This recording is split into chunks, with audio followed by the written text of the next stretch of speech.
স্থানেই করতে পারতাম।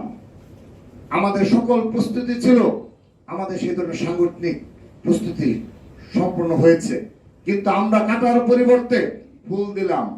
আমরা উস্কানির বিপরীতে শান্তি ও সহাবস্থানের বার্তা দিলাম। আমাদের অবদানের স্বীকৃতি ও ফেসিবাদ বিরোধী জাতীয় ঐক্য প্রতিষ্ঠা, দুঃশাসনের বিরুদ্ধে ছাত্র জনতার দীর্ঘ ধারাবাহিক লড়াইয়ের বিরোধিতা বিজয়ের প্রথম বর্ষপূর্তি উপলক্ষে আমরা মাসব্যাপী বিভিন্ন কর্মসূচি ঘোষণা করি।